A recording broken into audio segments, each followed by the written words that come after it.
Chust tuman axborot kutubxona markazi taqdim etadi. 2026 yil O'zbekistonda jamiyat taraqqiyotining muhim bosqichini boshlab beradigan yil sifatida e'tirof etildi. Ushbu yil mahalla institutini yanada rivojlantirish, uning jamiyat hayotidagi o'rnini mustahkamlash orqali inson qadri, ijtimoiy adolat va hamjihatlikni ta'minlashga qaratilgani bilan alohida ahamiyat kasb etadi.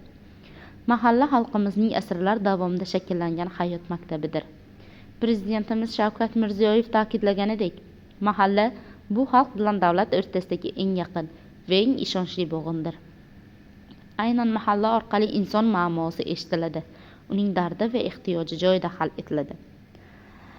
Prezidentimiz tomonidan 2026 yil mahallani rivojlantirish va jamiyatni yuksaltirish yili deb e'lon qilindi. Davlatimiz rahbari o'z nutqlarida mahallani kuchaytirmasdan turib, jamiyatni rivojlantirib bo'lmasligini alohida qayd etib kelmoqda. Chunki inson tarbiyasi, yoshlarning kamoloti, oila muhitining barqarorligi va ijtimoiy birdamlikning ildizi mahalladan boshlanadi. 2026 yilda mahallalarda yoshlar bandligini ta'minlash, ularning bilim va salohiyatini ro'yobga chiqarish, ayollar faolligini oshirish, keksalarni e'zozlash va aholining ijtimoiy himoyasini kuchaytirish ustuvor vazifa etib belgilandi. Prezidentimiz ta'biri bilan aytganda, har bir islohotning natijasi inson hayotida sezilishi kerak. Bu yil befarqlik emas, mas'uliyat yili. Bu yil tomoshabinlik emas, faol ishtirok yili.